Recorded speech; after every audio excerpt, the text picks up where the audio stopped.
Hey everybody, this is Dark Side Elite here, and I'm still getting over a cold. This is one of my other videos.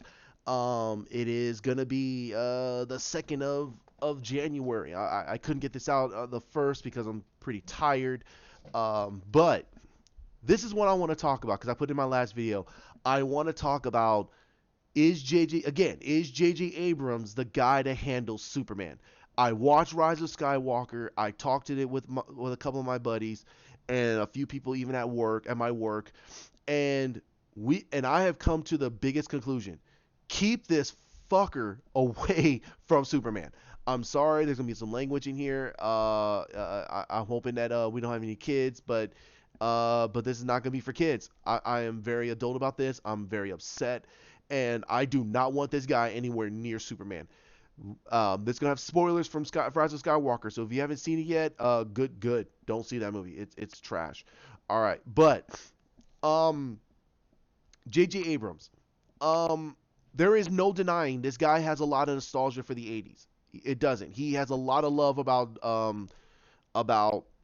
Steven Spielberg and George Lucas and a lot of that home that family oriented type of love towards certain characters. And um if he had a better, stronger understanding of appropriate storytelling, I would say, cool, get this guy to do Superman. He might give us a different take of Richard Donner's Superman, but it might feel like Richard Donner's Superman.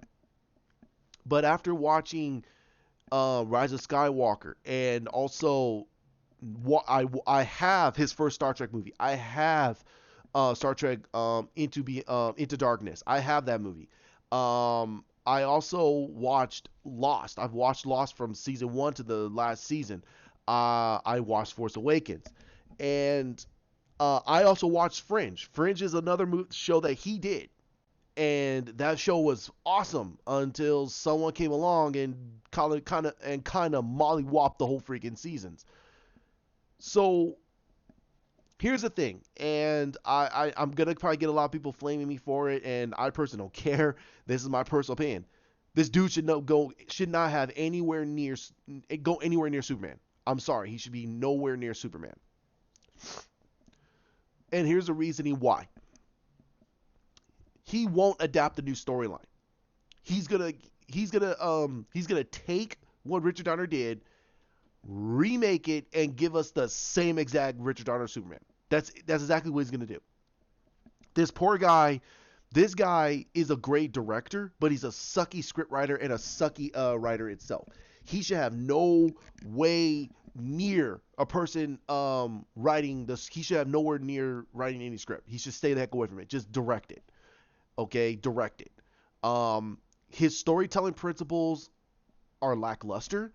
His approach is very bland, and also his imaginary is phenomenal. Like, he can actually take it into a whole new world. That's what's great about him. But his ability to make characters feel realistic is not there.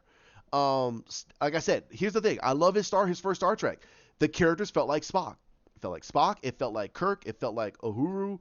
I'm sorry. It felt like Uhura. It felt like Solo. It felt like the Zulu. I'm sorry, Zulu. It felt like all of them. It felt like all the characters from the TV show. It felt like all of them. It was fine. But this is Superman. This guy has been remade into the same character for the past 30, 40 years. We need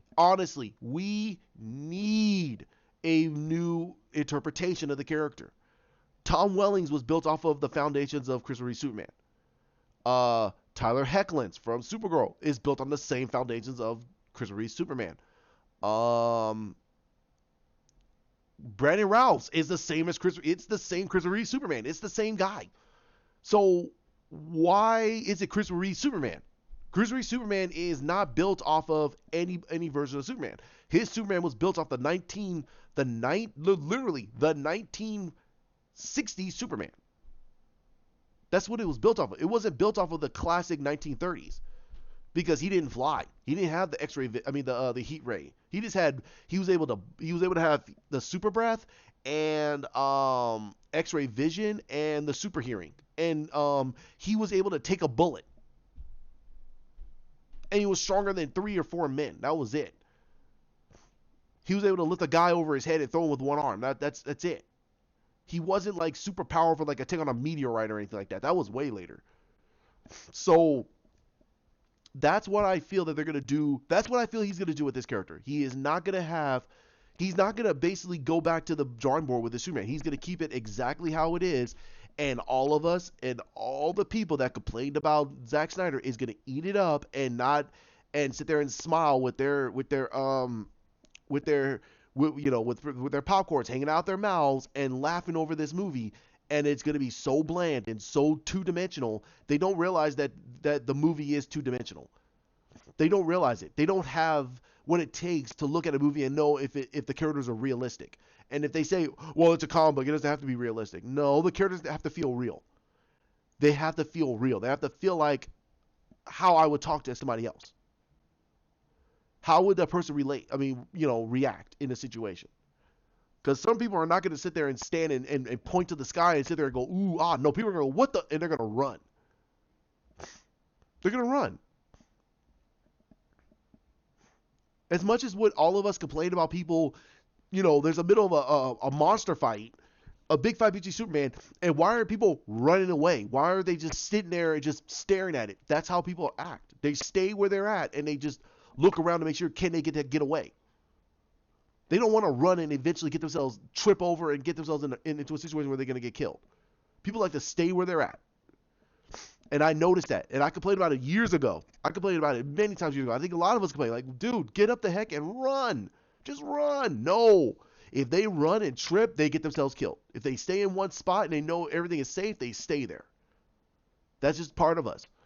That's ingrained in a lot of us. That's what directors film that, because they go, nope, people don't run.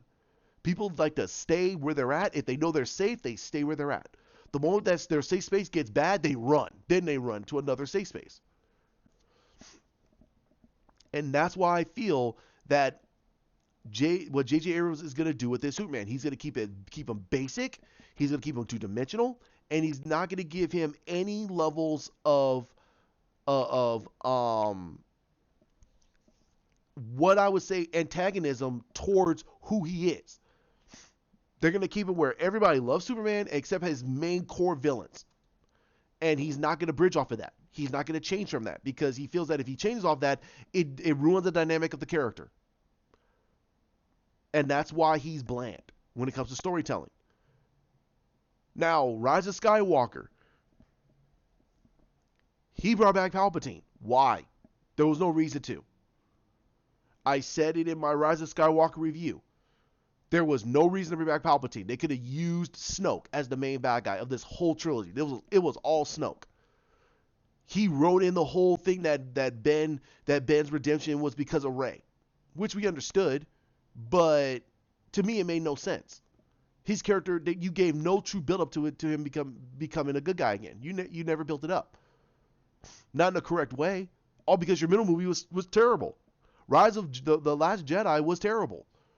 And that tells you storytelling principle that J.J. Abrams was the worst guy to come into this third movie and do it.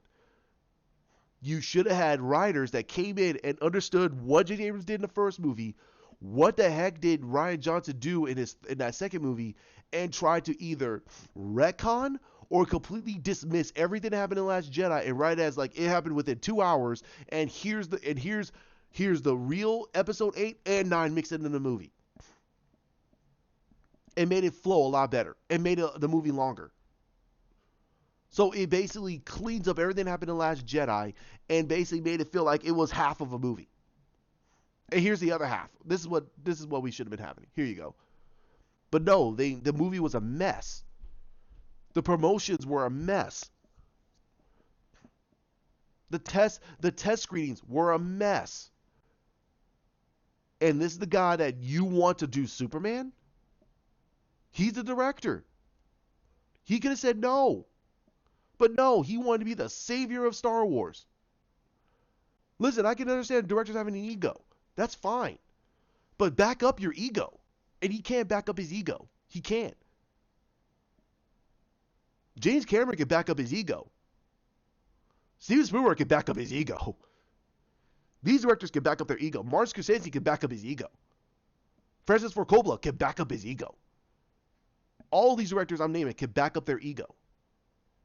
They can take 2 years off of making movies, write a phenomenal script, direct the damn movie, and make a phenomenal movie. And say, this was something I did within like 2 days. We're like, what? Really? Oh, okay. Wow. But J.J. Abrams didn't have that. He had like 2 years.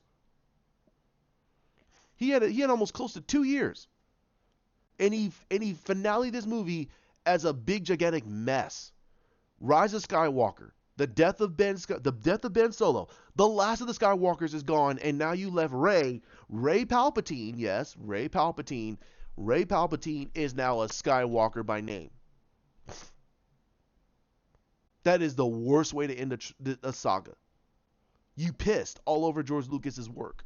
That's what you did. I'm sorry. If you think I'm some silly fanboy, I don't think you really understand Star Wars. I really don't think you do. I'm always willing to look at new things, some new aspects. But this made no sense to the core of what he was trying to build, of what George Lucas already built. I'm sorry. So I wanted to let everyone know this. I think J.J. Abrams is a great director. He's a horrible writer. Needs to stay, but I think he needs to stay away from Superman. Stay away from it. All he's going to do is rehash 1978 Superman. He's going to make it a little bit more modern, and he's not going to give two craps about how anybody feels about it. He's probably going to keep Lois Lane as a dunce. He's going to make Clark Kent the bumbly-fumbly dude instead of basically making him a little bit more modern. He's probably going to have Perry White sit there and say, Great Caesar's ghost, which makes no freaking sense in today's modern society. He's going to make freaking Lex Luthor feel... He's going to make Lex Luthor not the businessman. He's going to make him the businessman that turns himself into a land tycoon. That's what he's going to do. He's going to turn him into that land tycoon, and then all of a sudden he's going to be a super genius. Like, what?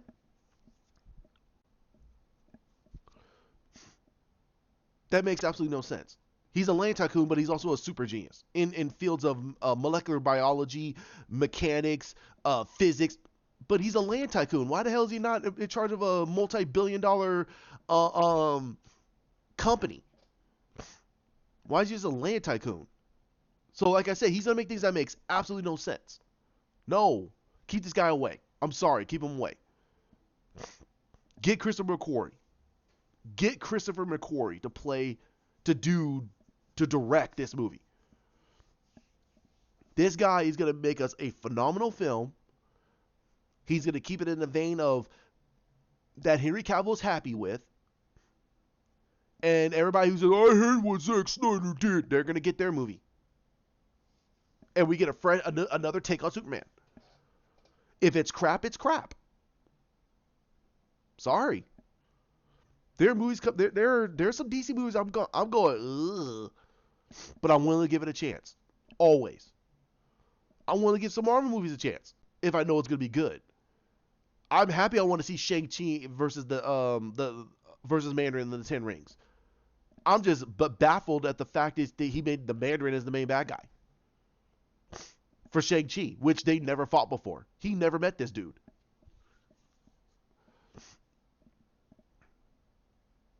But they're both Asian, so why not, right? Oh my god. But whatever. This is about J.J. Abrams. This is about J.J. Abrams and Superman, and I say keep this guy away from it. Give him Green Lantern. And I know people were like, what the hell? No. Here's the reason why. There's too much stink all over Superman. Too many people are looking at this. Too many people are looking at this. Green Lantern, there's people looking at it, but not too many eyes. It's not too many eyes. This guy could take a year and a half to give us a great script, to give us a great boned foundation, and I have a feeling it'll be great. He's not hindered by anything. He's not hampered by anything. He could do whatever the heck he wants. He could do Jessica Cruz and Simon Diaz all he wants. Whatever. He said Hal Jordan was a drunkard and never became a freaking Green Lantern. Okay, that'd be kind of stupid, but okay, let's see what goes with this. He said Kyle Rayner got killed by freaking Kilowog. Huh? How'd that happen? Kilowog went nuts. Okay.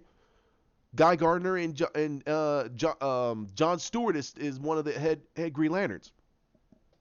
Guy Gardner went off to fight the Red Lanterns and got killed. Okay, whatever.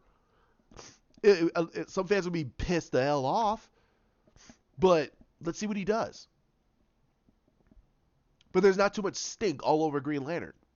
It's not. Ryan Reynolds did his version, and that's the only movie version of Green Lantern we ever got. Sorry. So, I think he'd be great for Green Lantern. In my personal opinion, I would love to see Peter Jackson all over Green Lantern. Peter Jackson would be phenomenal. Either that or freaking the New Gods. Peter Jackson on the New Gods would be stupid. It would be awesome. That's my personal opinion. If you want J.J. Abrams on a team up type of movie, give him on Justice Society, the Justice Society of America movie. Give him that.